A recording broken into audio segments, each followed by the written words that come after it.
रामलीला जितेले बंद है तार मुख्य कारण हूँ आगु आम जिते पुराणा कलाकार थे आस्ते आस्ते आस्ते आस्ते समस्त खसीगले नुआ कलाकार कहीं आग्रह प्रकाश कले रामलीला को आसिक अभिनय करेंगे भाई ताठू 18 वर्ष बंद है से दर्शक 18 गुण दर्शक अधिका हो देखिए आश्चर्य हो बाबू जहाँ भी हो भगवान आशीर्वाद रू आम परिश्रम सफल होगा मोर बापा समय मु छोट पिला दिन देखी देखी देखी मोर गोटे केमती मन आसला से भीतर मुझे पशिगली आते रामलीला आरंभ है से समय मुखा गुड़क आसी राजा मान सब मगे देते यहाँ आ वर्तमान सुधा भी ए मुखा पिंधिकी समस्ते अभिनय करुँच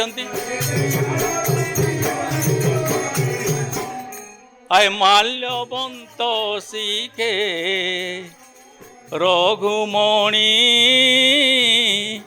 बिकले जानकी गुण गुणी किए तोरी काहीर बानर कि साहसे पशिअछु लंकापुर मध्य आसबार उद्देश्य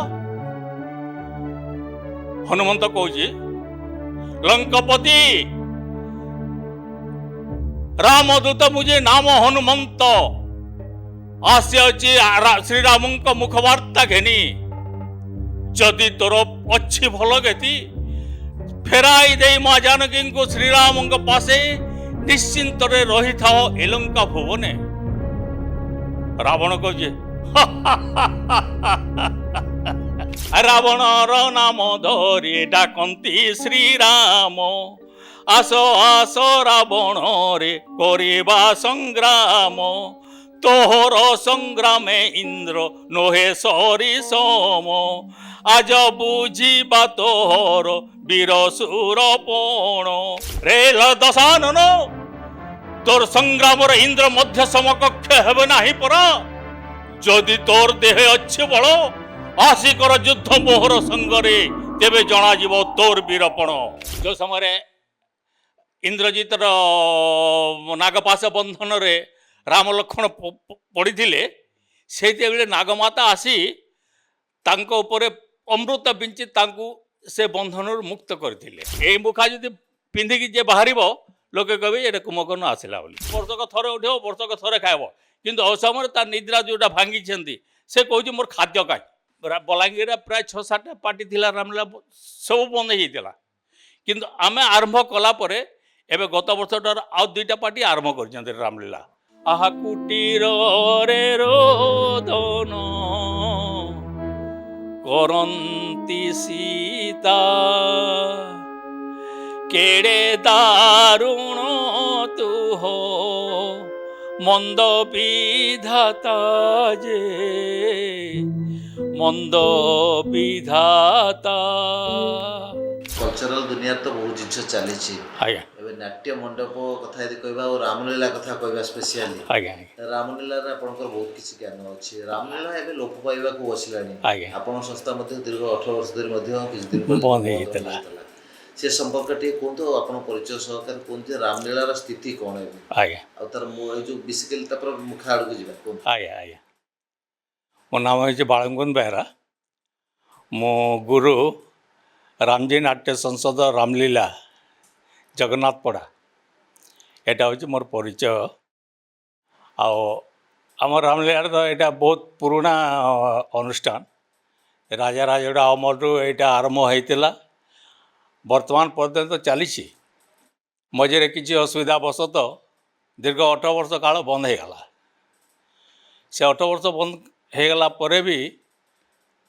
मु मोर कर्तव्य छाड़ी नी प्रति वर्ष राम जन्म ठू आरंभ करी राम का राज्य अभिषेक पर्यंत मो मंदिर हो कि घरे हो बसिक से रामायण पाठ करी जो दिन राम का अभिषेक होता मंदिर को जाकर राम का राज्याभिषेक कर फेरुली तो मझे एमती 18 वर्ष काल बंद होगला आम बलांगीर जड़े डॉक्टर अच्छा डॉक्टर रुद्रनारायण पटेल ज्ञान कॉलेजर से पिलादिन रामलीला देखी आसुले तो यहीटा जिते बंद होगला तांको बहुत दुख गला से आसिक मो पाखे कहले काका रामलीला हो न हो किंतु आम रामलीला जो गीत गुड़ाक अच्छी जो प्रकार राग रागणी अच्छी ଏସବୁ ଲୋପ ପାଇଯିବ। ତ ଆମେ ଗୋଟେ କାମ କରୁ, ଅନ୍ତତଃ ଏ ଗୀତ ଗୁଡ଼ାକ ସବୁ ଆମେ ରେକର୍ଡ଼ିଂ କରିକି ରଖିବା। ତ ତାଙ୍କ କହିବା ଅନୁସାରେ ଆମେ ଚେଷ୍ଟା କଲୁ ରେକର୍ଡ଼ିଂ କରିବା ପାଇଁ। ରେକର୍ଡ଼ିଂ ବି ସମ୍ପୂର୍ଣ୍ଣ ହୋଇଗଲା। ସେସବୁ ଆୟୋଜନ ଦେଖିକିରି ଆମ ନାଟ୍ୟ ସଂସଦର ଯେତେ ପୁରୁଣା କଳାକାର ଥିଲେ ଆଉ ନୂଆ କଳାକାର ସମସ୍ତଙ୍କର ଆଗ୍ରହ ଗୋଟେ ହେଲା ଯେ ଆଉ ଥରେ ରାମଲୀଳା କରିବା ବୋଲି। ରାମଲୀଳା ଯେତେବେଳେ ବନ୍ଦ ହେଲା ତାର ମୁଖ୍ୟ କାରଣ ହେଉଛି ଆଗରୁ ଆମର ଯେତେ ପୁରୁଣା କଳାକାର ଥିଲେ ଆସ୍ତେ ଆସ୍ତେ ଆସ୍ତେ ଆସ୍ତେ ସମସ୍ତେ ଖସିଗଲେ। ନୂଆ କଳାକାର କେହି ଆଗ୍ରହ ପ୍ରକାଶ କଲେନି ରାମଲୀଳାକୁ ଆସିକିରି ଅଭିନୟ କରିବେ ଭାଇ। ଟିଭିରେ ରାମାୟଣ ଫାମାୟଣ ସବୁ ଦେଖିକିରି ଲୋକଙ୍କର ବି ଆଉ ଶ୍ରଦ୍ଧା ହେଲାନି ଯେ ଆମେ ଯାଇକି ରାସ୍ତା ଉପରେ ବସିକିରି ରାମଲୀଳା ଦେଖିବା ପାଇଁ। ତ ସମସ୍ତେ ଯେତେବେଳେ କହିଲେ ଯେ ଆଉ ଥରେ ରାମଲୀଳା କରିବା, କିନ୍ତୁ ମୋର କାହିଁକି ମନ ଭିତରେ ଗୋଟେ ଇଏ ଥିଲା ଯେ ଯେଉଁ ଅବସ୍ଥା ନେଇକରି ବନ୍ଦ ହେଇଛି ଆଉ ଥରେ ରାମଲୀଳା କଲେ ପୁଣି ଲୋକ ଶ୍ରଦ୍ଧା କରିବେ, ଆସିକିରି ବସିକି ରାମଲୀଳା ଦେଖିବେ, ଏସବୁ ମୋର ବିଶ୍ୱାସ ନଥିଲା। କିନ୍ତୁ ଭଗବାନଙ୍କ ଦୟାରୁ ଆରମ୍ଭ ହଉ ହଉ ରାମଲୀଳା ଆରମ୍ଭ ହେଇଗଲା। ଯେଉଁ ଦିନଠୁ ଆରମ୍ଭ ହେଲା ଏତେ ଦର୍ଶକ ମୁଁ ଭାବିନଥିଲି ଯେ ଏମିତି ଦର୍ଶକ ହେବେ ବୋଲିକିରି।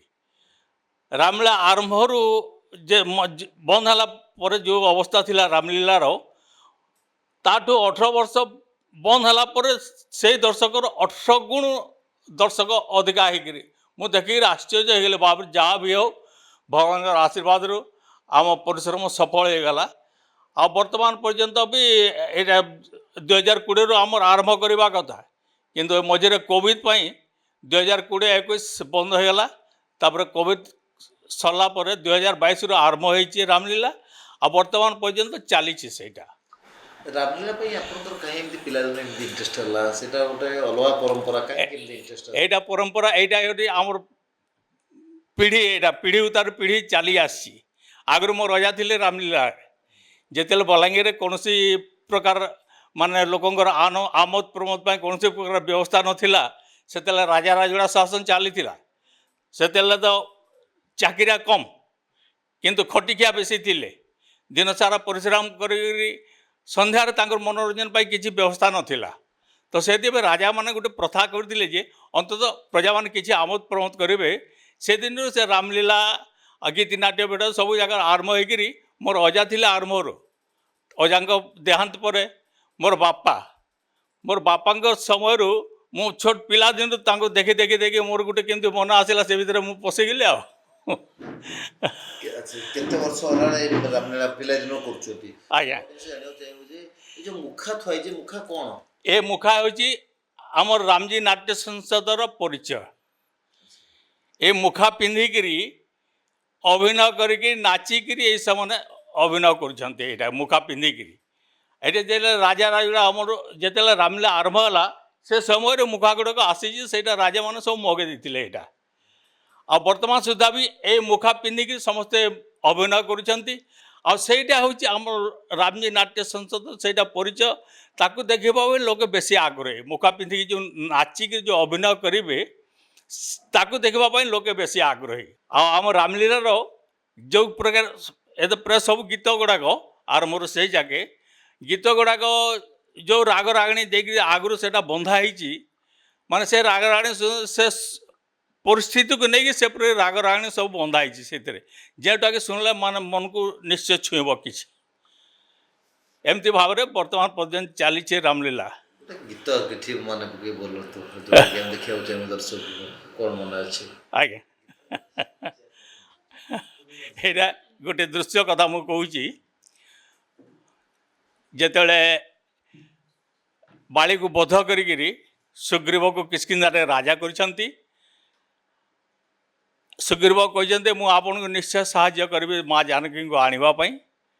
ତ ବର୍ତ୍ତମାନ ତ ବର୍ଷା ଆସିଯିବ, ବର୍ଷା ଶେଷ ହେଲା ପରେ ଆମେ କିଷ୍କିନ୍ଧାକୁ ଆଟାକ୍ କରିବା, ଆକ୍ରମଣ କରିବା। ଏଇଟା ତ ସେ ବର୍ଷା ଋତୁରେ ରାମ ଆସିକିରି ମାଲ୍ୟବନ୍ତ ପର୍ବତରେ ବସିଛନ୍ତି। ରାମ ଲକ୍ଷ୍ମଣ 2 ଜଣ ଆସିକି ମାଲ୍ୟବନ୍ତ ପର୍ବତରେ କୁଡ଼ିଆ କରିକିରି ସେଇଠି ବସିଛନ୍ତି। ଏସବୁ ବର୍ଷା ମେଘ ଗର୍ଜନ ଏସବୁ ଦେଖିକିରି ତାଙ୍କର ଗୋଟେ ମନରେ ଭୟ ଆସିଛି ଯେ ଏଇ ସମୟରେ ସୀତା କେଉଁଠି ଥିବ, ସେ କେମିତି ବଞ୍ଚୁଥିବ, ଯେତେବେଳେ ମୋ ସାଙ୍ଗରେ ଥାଏ ଏ ମେଘ ଗର୍ଜନ ଦେଖିକି ମୋ କୋଳରେ ଆଉଜ ହୋଇ ରହିଯାଏ। ଏ ସମୟରେ ସେ କ'ଣ କରୁଥିବ ଏ କଥାକୁ ନେଇ ସେତିକି ଆମର ଗୋଟେ ଗୀତ ଅଛି, ଆଏ ମାଲ୍ୟବନ୍ତ ଶିଖେ ରଘୁମଣି ବିକଳେ ଜାନକୀ ଗୁଣ ଗୁଣି কে ঘেনি গলা মো প্রাণ বান্ধবী শপথ সমুদ্র হেলে জিণি গো বই দেহি এবে রহিলু দরিয়া পারি হই গো বই দেহি। ଏସବୁ ପ୍ରକାର ଆମର ଗୀତ ମାନଙ୍କର ସବୁ ରାଗ ରାଗଣି ଏସବୁ ପରିସ୍ଥିତି ନେଇକି ସେ ସବୁ ବିଷୟରେ ବନ୍ଧା ହେଇଛି। ସେ ଯୋଉ କାହାର ଆକ୍ଟିଂ କରିବା ସବୁଠୁ ବେଶୀ କଷ୍ଟ ଅନୁଭବ ହୁଏ, ରାବଣର ନା ରାମର ନା ହନୁମାନର ନା ଯେତିକି କ୍ୟାରେକ୍ଟର ଅଛନ୍ତି? କ୍ୟାରେକ୍ଟର ସମସ୍ତଙ୍କ ପାଇଁ କଷ୍ଟ। ମାନେ ଏବେ ଯେହେତୁ ନୂଆ କଳାକାର ଆସିଛନ୍ତି, ଆଗରୁ ଏମାନେ କେବେ ରାମଲୀଳା ଦେଖିନଥିଲେ ଜାଣିନଥିଲେ। ରାବଣର କିଛି କୁହନ୍ତୁ। ରାବଣର ନିଶ୍ଚୟ ରାବଣ ସୀତାଙ୍କୁ ନେଇଯାଇଛି। ରାମ ଭାବିଛନ୍ତି ଯଦି ଆପୋଷୀ ସମାଧାନ ହେଇଯାଏ ତାହେଲେ କାହିଁ ଯୁଦ୍ଧ କରିବା। ତାଙ୍କ ମଧ୍ୟରେ ଗୋଟେ ବିଚାର କରି ସେମାନେ ସିଦ୍ଧାନ୍ତ କରିଛନ୍ତି ଯେ ହନୁମନ୍ତକୁ ପ୍ରଥମେ ଚିଠି ଦେଇକି ପଠେଇବା ରାବଣ ନିକଟକୁ। ରାବଣ ନିକଟକୁ ଯାଇକରି ଚିଠିଟା ଦେଲା ପରେ ତାପରେ ତାଠୁ ଯାହା ଉତ୍ତର ମିଳିବ ସେ ଅନୁସାରେ ଆମେ ଆଗକୁ ବଢ଼ିବା। ତ ଯେତେବେଳେ ଏଇଟା ଡାୟଲଗ ହିସାବରେ ମୁଁ କହିଦେଉଛି, ସେତେବେଳେ ଯାଇକିରି ଯେତେବେଳେ ହନୁମନ୍ତ ଯାଇକିରି ରାବଣର ରାଜଦରବାରରେ ପହଞ୍ଚି ଯାଇଛନ୍ତି, ରାବଣ ଦେଖିଛି ଆରେ କିଏ ତୋରି କାହିଁର ବାନର କି ସାହସେ ପଶିଅଛୁ ଲଙ୍କାପୁର ମଧ୍ୟରେ ଆସିବାର ଉଦ୍ଦେଶ୍ୟ। ହନୁମନ୍ତ କହୁଛି ଲଙ୍କପତି ରାମଦୂତ ମୁझे ନାମ ହନୁମନ୍ତ ଆସିଅଛି ଶ୍ରୀରାମଙ୍କ ମୁଖବାର୍ତ୍ତା ଘେନି। ଯଦି ତୋର ଅଛି ଭଲ ଗତି ଫେରାଇ ଦେଇ ମା ଜାନକୀଙ୍କୁ ଶ୍ରୀରାମଙ୍କ ପାଶେ ନିଶ୍ଚିନ୍ତରେ ରହିଥାଅ ଏ ଲଙ୍କା ଭୁବନେ। ରାବଣ କହୁଛି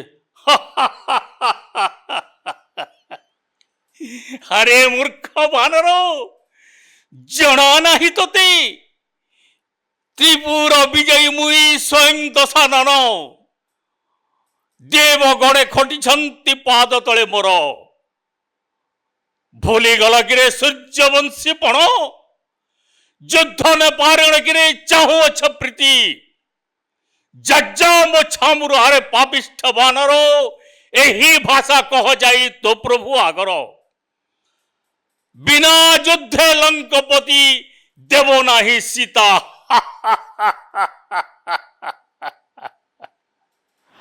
এই ଯୋଉ ଦମଦାର ଡାୟଲଗ ଆଜ୍ଞା କଥା ଆ ପାଇଁ ସେ ତ ସ୍ୱତନ୍ତ୍ର କଳାକାର ଥାନ୍ତି ନା ଯିଏ ମନୁଷ୍ୟ କରିପାରିବ? ସେଟା ସେ ଯେ କଳାକାର ଯିଏ ଅଭିନୟ କରିବ ସେ ହିଁ କହିବ। ଓଡ଼ିଶାରେ ସେମିତିଆ ଭଲ କଳାକାର ଅଛନ୍ତି ଯେ କି ଅଭିନୟ ଆମ ଅନୁଷ୍ଠାନରେ ଅଛନ୍ତି। ଆଉ ଏଇ ଯୋଉ ଡକ୍ଟରଙ୍କ କଥା କହିଲି ଏ ରାବଣ ଭୂମିକା ସେ ହିଁ କରୁଛନ୍ତି। ଆଜ୍ଞା ଯେତେବେଳେ ରାମ ରାବଣଙ୍କର ଭେଟ ହେଇଥିବ ଶେଷ ସମୟରେ, ଆଜ୍ଞା ଆଜ୍ଞା ସେତେବେଳେ କିଛି ଡାୟଲଗ କି ଗୀତ ଅଛି? ଗୀତ ଅଛି। ରାବଣ ସେପଟେ ଠିଆ ହେଇଛି, ରାମଚନ୍ଦ୍ର ଲକ୍ଷ୍ମଣ ଏପଟେ ଅଛନ୍ତି। ଏଇଟା ରାବଣର ନାମ ଧରି ଡାକନ୍ତି ଶ୍ରୀରାମ। ଆସ ଆସ ରାବଣରେ କରିବା ସଂଗ୍ରାମ। ତୋହର ସଂଗ୍ରାମେ ଇନ୍ଦ୍ର ନୋହେ ସରିସମ। ଆଜ ବୁଝିବା ତୋହର ବୀର ସୁର ପଣ। ରେ ଦଶାନନ, ତୋର ସଂଗ୍ରାମର ଇନ୍ଦ୍ର ମଧ୍ୟ ସମକକ୍ଷ ହେବେ ନାହିଁ ପରା। ଯଦି ତୋର ଦେହେ ଅଛି ବଳ ଆସି କର ଯୁଦ୍ଧ ମୋହର ସଙ୍ଗରେ, ତେବେ ଜଣାଯିବ ତୋର ବୀରପଣ। ରେ ଜଟାଧାରୀ,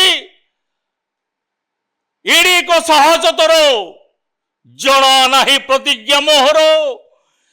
ଯାହା ବାଣରେ ତୋର ଭ୍ରାତା ଲକ୍ଷ୍ମଣ ଚେତନା ହରାଇ ଯାଇଥିଲା, ମୁଁ ସେହି ଲଙ୍କପତି যদি তোর এতে শক্তি সম্মুখରେ ଯୁଦ୍ଧ କରି ମୋତେ ପ୍ରାଣ ବିନାଶୀନ ନେଇଯାଅ ଜନକ କୁମାରୀ। ଯେତେବେଳେ ଆଉ ଗୋଟେ ଜିନିଷ ବହୁତ ସବୁବେଳେ ବହୁତ ଲୋକ ବି ଜାଣିଛନ୍ତି ଯେ କି ଭରତ ଯେତେବେଳେ ରାଜଗାଦି ରାମଚନ୍ଦ୍ର ତାକୁ ଛାଡ଼ିକି ଆସୁଛନ୍ତି ଅଯୋଧ୍ୟାରେ ଯେ କୈକେୟୀଙ୍କ ନିର୍ଦ୍ଦେଶ କ୍ରମେ ଆଜ୍ଞା ହଁ ସେତେବେଳେ ସେ ତାଙ୍କୁ କଠଉ ରଖିବା ପାଇଁ ଚାହୁଁଛନ୍ତି। ସେତେବେଳେ ଗୋଟେ ଭାରି ଗୋଟେ ହୃଦୟସ୍ପର୍ଶୀ ଦୃଶ୍ୟ। ଯେତେବେଳେ ରାମଚନ୍ଦ୍ର ବନବାସ ଯାଇଛନ୍ତି ସେ ସମୟରେ ଭରତ ନଥିଲେ, ସେ ଥିଲେ ମାମୁଁ ଘରେ। ତ ମାମୁଁ ଘରୁ ସେ ଯେତେବେଳେ ଦଶରଥଙ୍କ ଦେହାନ୍ତ ପରେ ତାଙ୍କ ପାଖକୁ ଖବର ଯାଇଛି ଯେ ପିତାଙ୍କର ଦେହାନ୍ତ ହେଇଯାଇଛି ବୋଲିକିରି, ସେ ଯେତେବେଳେ ଅଯୋଧ୍ୟାକୁ ଫେରିଛନ୍ତି ତାପରେ ଜାଣିଛନ୍ତି ଯେ ରାମ ବନବାସ ଯାଇଛନ୍ତି ବୋଲିକିରି। ତ ସେ କହିଛନ୍ତି ତାପରେ ସେ ପିତାଙ୍କର ସବୁ ହଁ ସବୁ କାର୍ଯ୍ୟ କଲା ପରେ ତାପରେ ଆସ ମୋ ସାଙ୍ଗରେ କିଏ ଯିବ, ନିଶ୍ଚୟ ଶ୍ରୀରାମଙ୍କ ବିନା ଅଯୋଧ୍ୟା ଶ୍ରୀହୀନ, ଆସ ଯଦି କିଏ ଯିବ ମୋ ସାଙ୍ଗରେ ଯାଉଛି ମୁଁ ଭରତ ଶ୍ରୀରାମଙ୍କୁ ଫେରାଇ ଆଣିବା ପାଇଁ। ଏ କହି ସେ ଯାଇଛନ୍ତି ଶ୍ରୀରାମଙ୍କୁ ଫେରାଇ ଆଣିବା ଲାଗି। ଶ୍ରୀରାମଙ୍କ ସହିତ ଭେଟ ହେଇଛନ୍ତି ଯେତେବେଳେ ଶ୍ରୀରାମଙ୍କ ଚନ୍ଦ୍ର ଭେଟ ହେଇଛନ୍ତି। ଏଇଟା ବହୁତ ଲମ୍ବା ଗୀତ ଅଛି। ଆ ଶ୍ରୀରାମଙ୍କୁ ଖଣ୍ଡେ ଦୂରୁ ଦେଖି ଭ୍ରତ ବିରଜେ, କରପତ୍ର ଯୋଡ଼ି ସେ କରନ୍ତି ନମସ୍କାର ହେ। ଏପରି ଚାଲିଛି। ହଁ ଏ ଯୋଉ ଗୀତ ସବୁ ମଝିରେ ରହେ ଆଉ ଡାଇଲଗ ରୁହେ ମଝିରେ, ଏଗୁଡାକ ସବୁ ଲେଖା ଆଗରୁ ରହିଛି ନା ସବୁ? ଗୀତ ସବୁ ଲେଖା ରହିଛି ଆଉ ଡାଇଲଗ ସବୁ ପରେ ନିଜେ ତିଆରି କଲାଟା ସବୁ। ସବୁଠୁ ବେଶୀ କଷ୍ଟ ଲାଗେ ଯେ ଯେତେବେଳେ ସୀତା ଅଗ୍ନିରେ ପରୀକ୍ଷା ଦଉଛନ୍ତି ରାମଙ୍କ ସମ୍ମୁଖରେ, ସେ ଯୋଉ କଥା ତା ସମ୍ପର୍କ ଟିକେ କୁହନ୍ତୁ। ଅଗ୍ନି ପରୀକ୍ଷା ସମୟରେ ଯେତେବେଳେ ଅଗ୍ନି ଲଗାଇ ଦିଆଯାଇଛି, ଅଗ୍ନି ଲଗାଇ ଦିଆଯାଇଛି, ସୀତା ଅଗ୍ନିଦେବଙ୍କୁ ପ୍ରଣାମ କରି ତାପରେ ସେ ଅଗ୍ନି ମଧ୍ୟରେ ପଶିଛନ୍ତି। କହୁଛନ୍ତି ତ ହେ ଅଗ୍ନିଦେବ, ମୁଁ ଯଦି ପ୍ରକୃତରେ ଅସତୀ ତେବେ ମୋତେ ଆପଣ ଦହନ କରିଦିଅନ୍ତୁ। ଏତିକି କହି ସେ ଅଗ୍ନି ଭିତରକୁ ପଶି ଯାଇଛନ୍ତି। ତାପରେ ଅଗ୍ନି ଦେବତା ତାଙ୍କୁ ଯତ୍ନ ସହକାରେ ରଖିକରି ପୁଣି ଆଣିକରି ରାମଙ୍କୁ ସମର୍ପଣ କରିଛନ୍ତି। ହେ ପ୍ରଭୁ, ଆପଣ ଏ ଅନୀତି କାହିଁକି କରୁଛନ୍ତି? ମା ହେଉଛନ୍ତି ପ୍ରକୃତରେ ଅଦସୀ, ଆପଣ ତାଙ୍କୁ ଗ୍ରହଣ କରନ୍ତୁ। ଏଦି ଅଗ୍ନି ଦେବତା ରାମଙ୍କୁ ସମର୍ପଣ କରିଦେଇଛନ୍ତି। ଯେତେ ରାମାୟଣର ଅଛି, ଯେତେ ଗୀତ ଅଛି, ଯେତେ ଡାଇଲଗ ଅଛି, ଆପଣଙ୍କ ମନକୁ କୋଉ ଡାଇଲଗ ବେଶୀ ମନ ଛୁଇଁଛି ଆଉ କୋଉ ଗୀତ ମନ ଛୁଇଁଛି? ଗୀତ ଗୁଡ଼ାକ ରାଗ ରାଗିଣୀ ନେଇକି ସବୁ ଗୀତ ଭଲ ଲାଗେ। ଯେତେବେଳେ ବନବାସ ସମୟରେ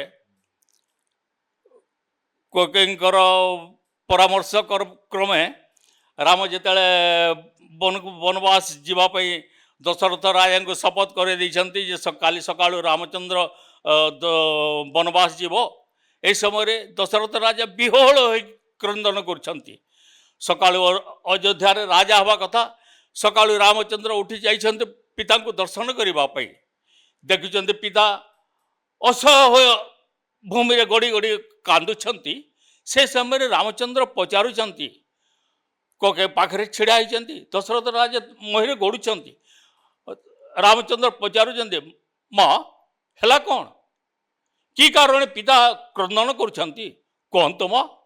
ତ ଏ ଜାଗାରେ ଗୋଟେ ଗୀତ ଅଛି ଆମର, ଆଗ କହ ଜନନୀ କି କାରଣ ଗো ଆମ୍ଭ ପିତା ବିକଳ, ଅସମ୍ଭାଳ ହୋଇ ଗଡ଼ନ୍ତି ଗୋ ପଡ଼ି ଅବନି ତଳ।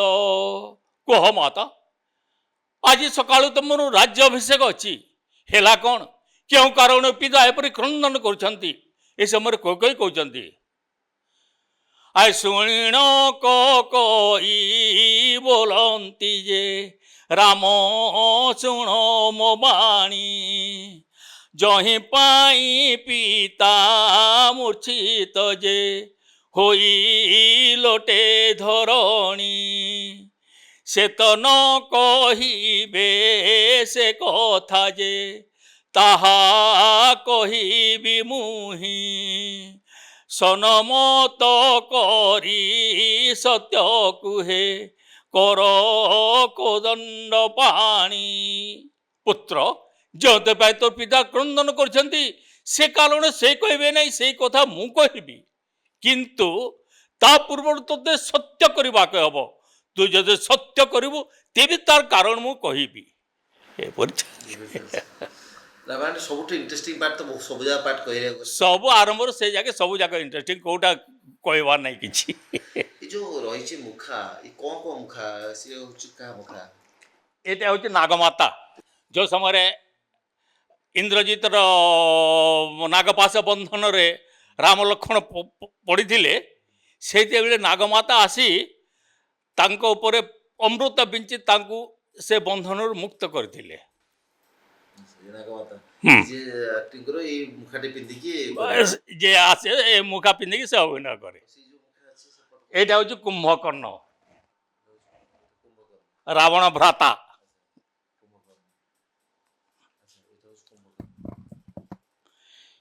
ଏଇଟା ହେଉଛି ରାମଜୀ ନାଟ୍ୟ ସଂସଦର ପରିଚୟ। ହଁ, ଏଇ ମୁଖା ଯଦି ପିନ୍ଧିକି ଯିଏ ବାହାରିବ ଲୋକେ କହିବେ ଏଇଟା କୁମ୍ଭକର୍ଣ୍ଣ ଆସିଲା ବୋଲିକିରି। ଏ କୁମ୍ଭକର୍ଣ୍ଣ ରଖିଛନ୍ତି, ତା ରଖିଛନ୍ତି। ଆଉ ଏଇଟା ଏପଟ ହଉଛି ରାବଣ, ଏଇଟା ହେଉଛି ଇନ୍ଦ୍ରଜିତ। ରାବଣ ରାମ ଏମାନଙ୍କର ରାମ କୌଣସି ଏ ଭୂମିକାରେ ମୁଖା ନାହିଁ। କେବଳ ଅସୁର ଆଉ ବାନର ଏମାନଙ୍କର ଖାସ ମୁଖା ସବୁ ଅଛି। ଆଉ ରାବଣର ମୁଖା ଯେଉଁଟା ସେଇଟା ଗୋଟେ ମୁଖା ତାର ନିଜରଟା ରହିବ, ଆଉ 9ଟା ମୁଖା ସବୁ ଟେମ୍ପରାରୀ। ସେଇଟା ବହୁତ ଲମ୍ବା ମୁଖାଟେ। ଏଇଟା ଇନ୍ଦ୍ରଜିତ ରାବଣ ପୁତ୍ର। କୁମ୍ଭକର୍ଣ୍ଣ ଯିଏ ଶୋଇଥିବ ଉଠିବନି, ଥରକରେ ଗୋଟେ ଥର ଖାଇବ, ସେଇ ତା କ୍ୟାରେକ୍ଟର ବିଷୟ ଟିକେ କୁହନ୍ତୁ।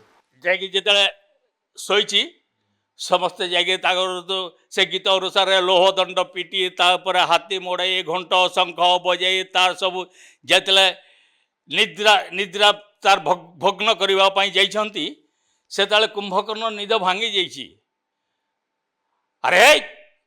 ଆରେ କି ପାଇଁ ରେ ନିଦ୍ରା ମୋର କଲେ ତୁମ୍ଭେ ଭଗ୍ନ, ଆରେ ଖାଦ୍ୟ କାହିଁ ନିଶ୍ଚୟାରେ ମୋ ପାଖକୁ ଆଣ। ଏଇଟା ଯେତେବେଳେ ତାର ନିଦ ଭାଙ୍ଗି ଯାଇଛି, ସେ ତ ବର୍ଷକ ଥରେ ଉଠିବ, ବର୍ଷକ ଥରେ ଖାଇବ, କିନ୍ତୁ ଅସମୟରେ ତାର ନିଦ୍ରା ଯେଉଁଟା ଭାଙ୍ଗିଛନ୍ତି ସେ କହୁଛି ମୋର ଖାଦ୍ୟ କାହିଁ, ମୋ ନିଦ୍ରା ତ ଭଗ୍ନ କଲ, ମୋ ଖାଦ୍ୟ କାହିଁ। ଏମିତି ତା ପାଖକୁ ନେଇକି ସବୁ ଖାଦ୍ୟ ସମର୍ପିଛନ୍ତି। ଖାଦ୍ୟ ଖାଇକିରି ସେ ତାପରେ କାହିଁକି ମନେ ନାଇଁ ଲଙ୍କପତିଙ୍କର ଆଦେଶ, ଏ ସମୟରେ ଲଙ୍କପତି କାହିଁକି ମୋତେ ସ୍ମରଣ କଲେ? ମଣିମା ଆପଣ ଚାଲନ୍ତୁ। ଏବେ ରାମଲୀଳା ଲୋପ ପାଇଗଲାଣି କହିଲେ ଚଳେ, ଆଉ ହଉନି। ଗାଁ ଗଲେ ଯଦି ବି ହଉଛି କି ଲୋକ ବସୁ କି ଦେଖିବା ପାଇଁ ବି ଯାଉନା। ହଁ, କ'ଣ ପାଇଁ ଏମିତି? ଆସ୍ତେ ଆସ୍ତେ ଲୋକଙ୍କ ଶ୍ରଦ୍ଧା କମିଗଲା। ଘରେ ତ ବସିକି ଟିଭିରେ ଦେଖୁଛନ୍ତି, ଘରେ ଟିଭିରେ ବସି, ଆଉ ରାସ୍ତା ଉପରେ ଯାଇକିରି କାହିଁକି ମସଣା ପକେଇକିରି କି ଅଖା ପକେଇକିରି ବସିକିରି ରାମଲୀଳା ଦେଖିବେ? କିନ୍ତୁ ଯେଉଁ ଏବେ ଆମ ବଲାଙ୍ଗୀରରେ ପ୍ରାୟ 6-7ଟା ପାର୍ଟି ଥିଲା, ରାମଲୀଳା ସବୁ ବନ୍ଦ ହେଇଯାଇଥିଲା। କିନ୍ତୁ ଆମେ ଆରମ୍ଭ କଲା ପରେ ଏବେ ଗତ ବର୍ଷଠାରୁ ଆଉ 2ଟା ପାର୍ଟି ଆରମ୍ଭ କରିଛନ୍ତି ରାମଲୀଳା। ଲୋକ ହେଉଛନ୍ତି। ଯେଉଁମାନେ ଜାଣିନଥିଲେ ରାମଲୀଳା କ'ଣ, କେମିତି ହୁଏ, କିଏ ବାହାରେ, କ'ଣ କରେ, କେମିତି ନାଚେ, କେମିତି ଗାଏ, ଏସବୁ ଯେଉଁମାନେ ଜାଣିନଥିଲେ ସେମାନେ ବହୁତ ଆଗ୍ରହ କରୁଛନ୍ତି ରାମଲୀଳା ଦେଖିବା ପାଇଁକିରି। ପାରିଶ୍ରମିକ କେମିତି କ'ଣ ମିଳେ ରାମଲୀଳା କଲେ? କିଛି ନାହିଁ। ପରିଶ୍ରମ କିଛି ନାହିଁ। ଆମେ ସମସ୍ତେ ନିଜ କର୍ମ କରିଲା ପରେ ତା ବାହାରେ ଯେଉଁ ସମୟ ମିଳୁଛି ଏଥିରେ ଆମେ ସମୟ ଦେଉଛୁ। ପ୍ରତିଟି କଳାକାରଙ୍କର ଇଚ୍ଛା ଥାଏ ଯେ ପାରିଶ୍ରମିକ କିଛି ନାଇଁ, କିଛି ନାହିଁ। ସେମିତି କଳାକାର କେହି ନାହାନ୍ତି। ଆମର ଯେତେ କଳାକାର ଅଛନ୍ତି ସମସ୍ତେ ଚାକିରିଆ, ଦିନ ସାରା ଚାକିରି କରିବେ। ଚାକିରି ସରିଲା ପରେ ରାତିରେ ଆମର ପ୍ରାୟ 1 ମାସ ଆଖଡ଼ା ହୁଏ ଆମର। ଆଉ ଯେଉଁଠି ଆଖଡ଼ା କରୁ ଆମେ, ସେ ଆଖଡ଼ା ଜାଗାଟା ଏମିତି ଗୋଟେ ସେ ଗୋଟେ ଶିକ୍ଷାନୁଷ୍ଠାନ ଭଳିଆ। ସବୁ କଳାକାର ସେଠି ଜମା ହେଇକିରି ପ୍ରତି 1 ମାସ ଆଖଡ଼ା ଚାଲେ ଆମର। ବାର୍ତ୍ତା କ'ଣ ଦେବାକୁ ଚାହିଁବେ ଆପଣ ଯେ ରାମଲୀଳା ସମ୍ପର୍କରେ? ବହୁତ ପ୍ରଶଂସା ମିଳୁଛି, ବହୁତ ପ୍ରଶଂସା। ଏ ରାମଲୀଳା ହେଲା ପରେ ମୋତେ ଏପରିକି ଆମର ଏ କଟକର ସମର୍ପଣ ପରିବାର ମଧ୍ୟ ଡାକିଥିଲେ ମୋତେ ସମ୍ମାନିତ କରିବା ପାଇଁ। ଏଇ ଗୁରୁ ପୂର୍ଣ୍ଣିମାରେ ମୁଁ ଆସିଥିଲି, ଆଉ ବହୁ ଜାଗାରେ ଏପରି ସମ୍ମାନ ମିଳିଛି। ଆପଣ କ'ଣ ଯୁବପିଢ଼ିକି କ'ଣ ବାର୍ତ୍ତା ଦେବାକୁ ଚାହିଁବେ? ମୁଁ ସମସ୍ତଙ୍କୁ ସବୁବେଳେ କହୁଛି ସମସ୍ତେ ଚେଷ୍ଟା କର ଆସିକିରି କିଛି ଅଭିନୟ କରିବା ପାଇଁ ଯାହାଦ୍ୱାରା କି ଅନୁଷ୍ଠାନଟି ଭବିଷ୍ୟତ ପାଇଁ ବଞ୍ଚିକି ରହିବ। ଏଇଟା ହେଉଛି ମୋର ଉଦ୍ଦେଶ୍ୟ। ସରକାରଙ୍କୁ ଏଥିପାଇଁ ଅପିଲ କରିବାକୁ ଚାହିଁବି। ଆମ 1950ରେ ଆମର ରାମଜୀ ନାଟ୍ୟ ସଂସଦ ରେଜିଷ୍ଟ୍ରେସନ ହେଇଥିଲା। ତାପରେ ଆଉ ସେଠି କିଏ ଧ୍ୟାନ ଦେଲେନି।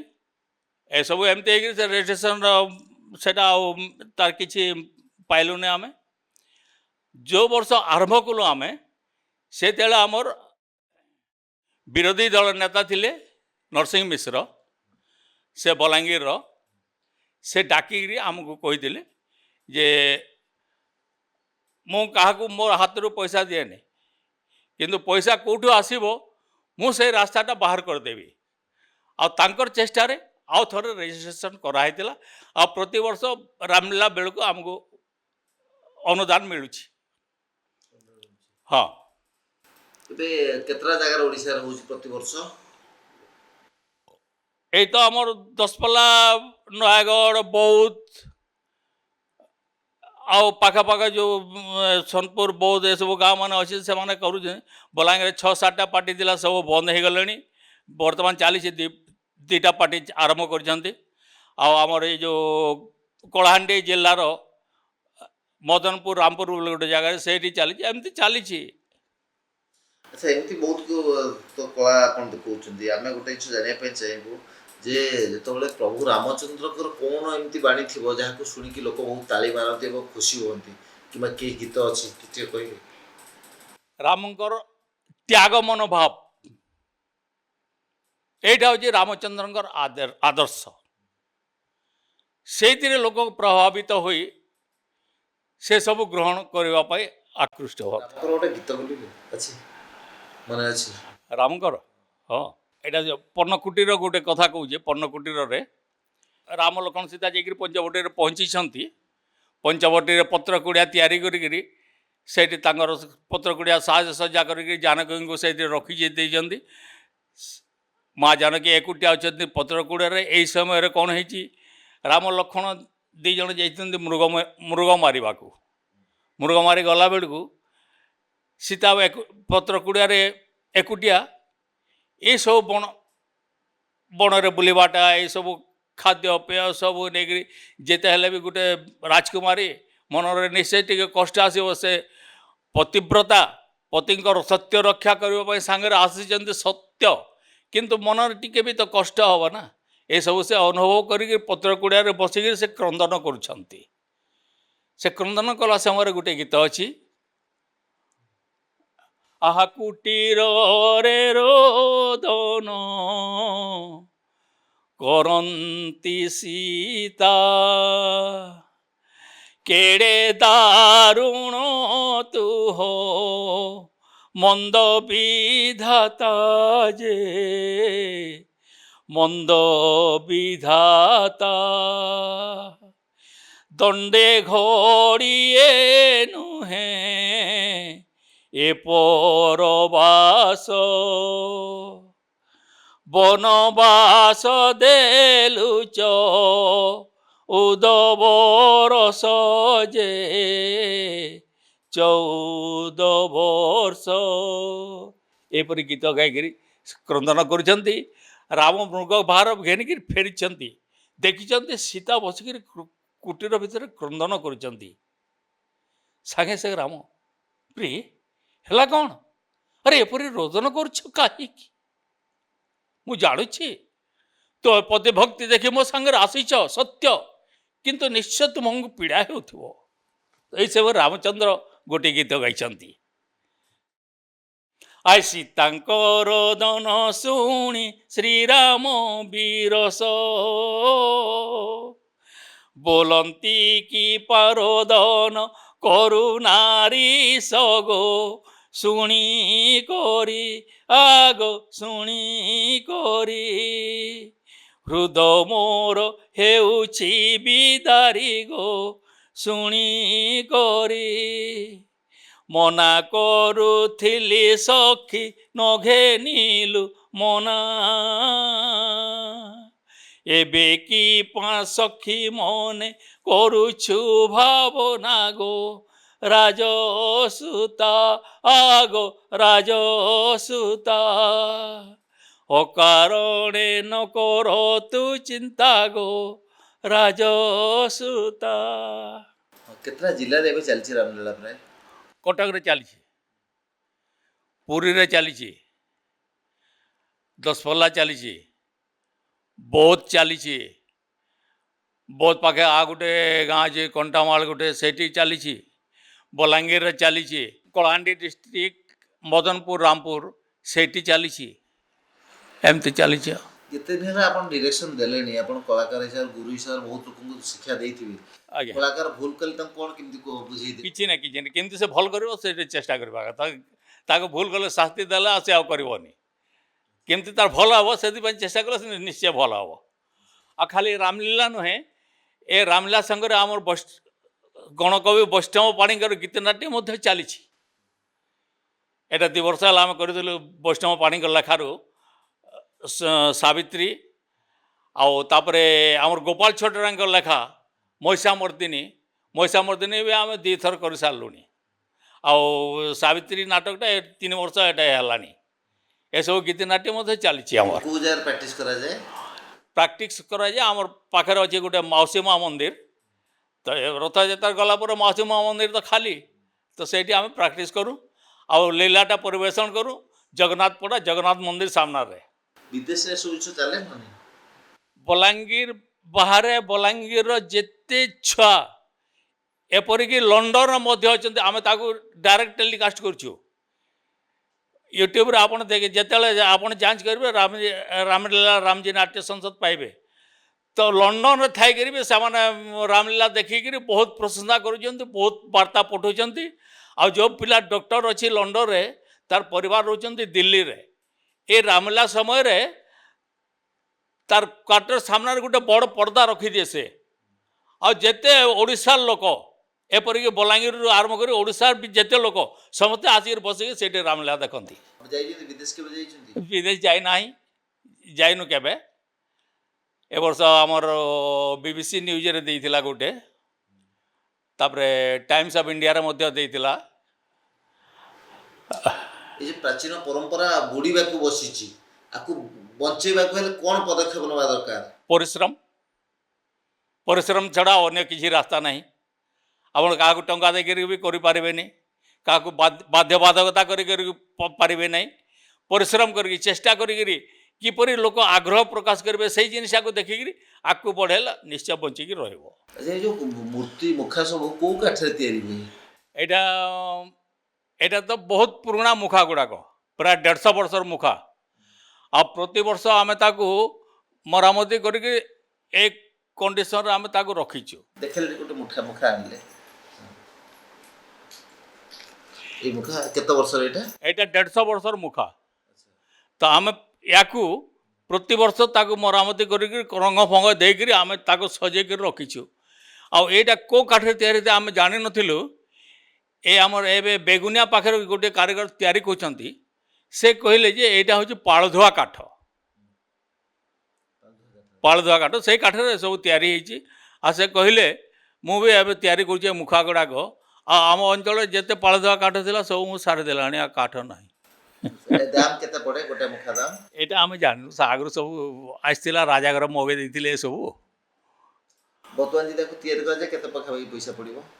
ଏଇଟା ପ୍ରାୟ ଗୋଟେ ମୁଖା କମସେ କମ 5,000 ଟଙ୍କା ପଡ଼ିବ। 5,000 ଟଙ୍କା ନିଶ୍ଚୟ। ହଁ। କେତେ ଦିନ ଲାଗେ? ପ୍ରାୟ ଗୋଟେ ମାସ ଲାଗିବ ଗୋଟେ ମୁଖା ତିଆରି? ହଁ। ଏଇଟା କାଠ 6 ମାସ ଆଗରୁ ଆଣିକିରି ରଖିବାକୁ ପଡ଼ିବ, ପୁରା ଶୁଖିଯିବ, ପାଣି କାଣି ଖରା ଖାଇକି ସବୁ ଇଏ ହେଇଯିବ, ତାପରେ ଯାଇକିରି ଏଇଟା କାମ ଆରମ୍ଭ ହେବ। ହଁ ହଁ। କାଠକୁ ସଜେଇଲା ପରେ ଯାଇକି କେଉଁ ଜାଗାରେ ଓଡ଼ିଶାରେ ତିଆରି ହୁଏ ଏଇଟା?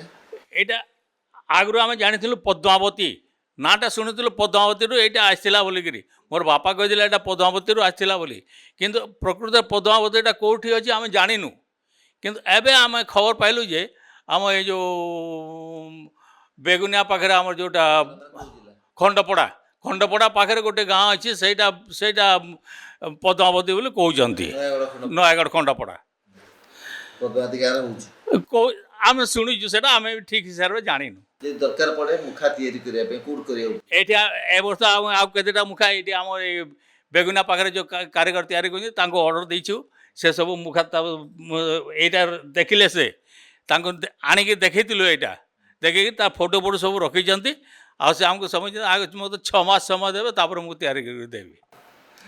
କେତେ ପଇସା ନେବେ? ସେ ତାଙ୍କୁ 10,000 ଟଙ୍କା ଆଡ଼ଭାନ୍ସ ଦିଆଯାଇଛି। 2-4ଟା ମୁଖା କୁହାଯାଇଛି, ବାକି ତିଆରି ହେଲା ପରେ ସେ କେତେ ନେବେ ଯେ କହିବେ। ଆଉ କୋଉ କୋଉ ଅସୁର ମାନଙ୍କର ମୁଖା ତିଆରି କରିବାକୁ ଦିଆଯାଏ? ସବୁ ସବୁ ସବୁ ଯେତେ ଅସୁର ଅଛନ୍ତି ସମସ୍ତଙ୍କର ମୁଖା ଅଛି। ରାବଣ ଯେତେ ସୈନ୍ୟ, ରାବଣ ପୁଅ ନାତି ଯାହା ଯାହା ଅଛନ୍ତି ସମସ୍ତଙ୍କର ମୁଖା ଅଛି। ଆଇବିନା ଆମର ହନୁମନ୍ତ, ବାଳି, ସୁଗ୍ରୀ, ଅଙ୍ଗଦ, ଜାମ୍ବେବ, ନଳ, ନୀଳ, ସୁଷେଣ ସବୁ ସବୁ ମୁଖା ଅଛି। ହନୁମାନ ଉପରେ ଗୋଟେ କଥା କହିଲେ, ହନୁମାନଙ୍କର ଭୂମିକା ଗୋଟେ ରାମାୟଣର ଗୋଟେ ବହୁତ ବଡ଼ ଜିନିଷ ରହିଛି। ନିଶ୍ଚୟ ଶ୍ରେଷ୍ଠ ଭୂମିକା। ଶ୍ରେଷ୍ଠ ଭୂମିକା ରହିଛି। ହନୁମାନଙ୍କ ରାମଙ୍କ ସହିତ ଯୋଉ ଭେଟଘାଟ ସମୟର ଦୃଶ୍ୟ ହଁ। ମନେ ଅଛି? କିଛି ଡାଇଲଗ ମନେ ଅଛି କି? ହଁ ହଁ ହଁ ହଁ ସେ ତାଙ୍କୁ ଖୋଜି ଖୋଜି ରାମ ଯାଇଛନ୍ତି, କିସ୍କିନ୍ଧାରେ ପହଞ୍ଚିଛନ୍ତି। ବାଳି ଭୟରେ ସୁଗ୍ରୀବ ସେଇଠି ତାଙ୍କର ସୈନ୍ୟ ସାମନ୍ତକୁ ଧରିକି ଲୁଚିଛନ୍ତି। ଯେତେବେଳେ ରାମ ଲକ୍ଷ୍ମଣଙ୍କ ଦିବ୍ୟ ରୂପ ଦେଖିଦେଲେ, ମହାଧନୁର୍ଦ୍ଧର ବୀର ଶିରରେ ଜଟା ଫଟା ବାନ୍ଧି ଧନୁଧର ଧରିକିରି ବୁଲୁଛନ୍ତି, ସୁଗ୍ରୀବଙ୍କର ମନରେ ଗୋଟେ ଭୟ ଆସିଲା ଯେ ଏ ହେଉଛନ୍ତି ନିଶ୍ଚୟ ବାଳି ଦୂତ। ମୋର ଆଉ ବଞ୍ଚିବାର ଆଶା ନାହିଁ। ବାଳି ଏଇଟା ତାର ଦୂତ ପଠେଇଲାଣି। ହନୁମନ୍ତ କହୁଛି, ସୁଗ୍ରୀବଙ୍କୁ କହୁଛି, ମାମୁଁ ଆପଣ ଅକାରଣରେ କାହିଁକି ଭୟ କରୁଛନ୍ତି?